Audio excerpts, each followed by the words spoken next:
My name is Billy Newton Davis. I'm 75 years old and I am a singer. I believe it was 1986. I did the first album here in Toronto. I was a celebrity. I was feeling celebrity. I was on top of the world. It was a wow ride. All of a sudden, I got this terrible flu. By the time you started to show symptoms related to an HIV infection, you were pretty advanced in your disease. And basically, we told people you have 6 months to live. And the doctor said to me, "We have to tell you that you're HIV positive." And I lost my breath. In the early days, we had no treatment. Everyone was being admitted to hospital with complications of HIV. And I spent most nights of the week sitting on someone's bedside watching them die. 1986 was deep into the AIDS epidemic. I was just invincible. I just never thought that would happen to me. And then you get this kind of information. You don't know how to take it. There's often this opinion that people who have HIV deserved it. They did something bad that they deserved this. Nobody knew. I wasn't talking about it. I was hiding it. I was hiding my homosexuality. I was living my dream, but I was still hiding. So there's still that shadow that follows people through much of their life.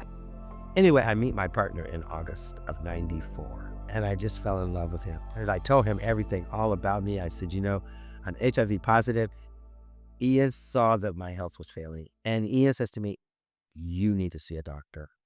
At the time, we had a little clinic down in the basement. It was pretty awful. Toronto General in the basement, in the basement. We had a couple of nurses. We had half a research nurse. We had a priest at the time. I just fell in love with all those nurses and doctors. It wasn't until 1997 when the miracles happened. He was on a new combination of drugs that were being studied and managed to get his virus back under control.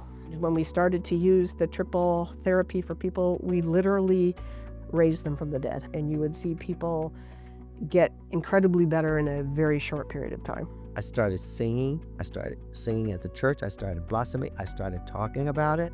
And I started realizing, if I talk about it, maybe it's going to help somebody.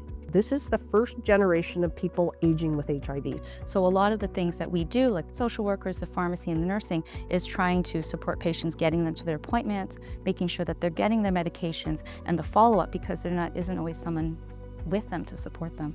We also have a geriatrician, and they do a great assessment on how they're coping at home and what supports that they might need. We're trying to define the parameters that allow people to age well. Research is a huge component of our clinic because that's how we've been able to push HIV care and management. The challenges have changed every year, and we've been able to develop research programs to address each of those challenges. Sometimes we don't realize how much we have impacted that. We were there when they were scared and they were, nervous, and we have supported them and been their advocates and helped them be well. I am so grateful that I came to the clinic. I'm so grateful that I was in that basement.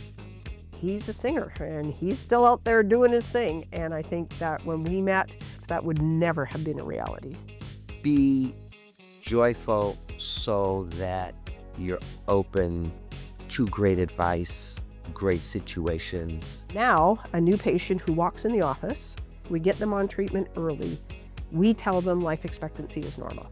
And to be able to say that after a couple of decades of research is incredible. And I just felt like these people are taking it on. They're taking the task on. And it really makes it wonderful to think that you're not alone. I'm not alone.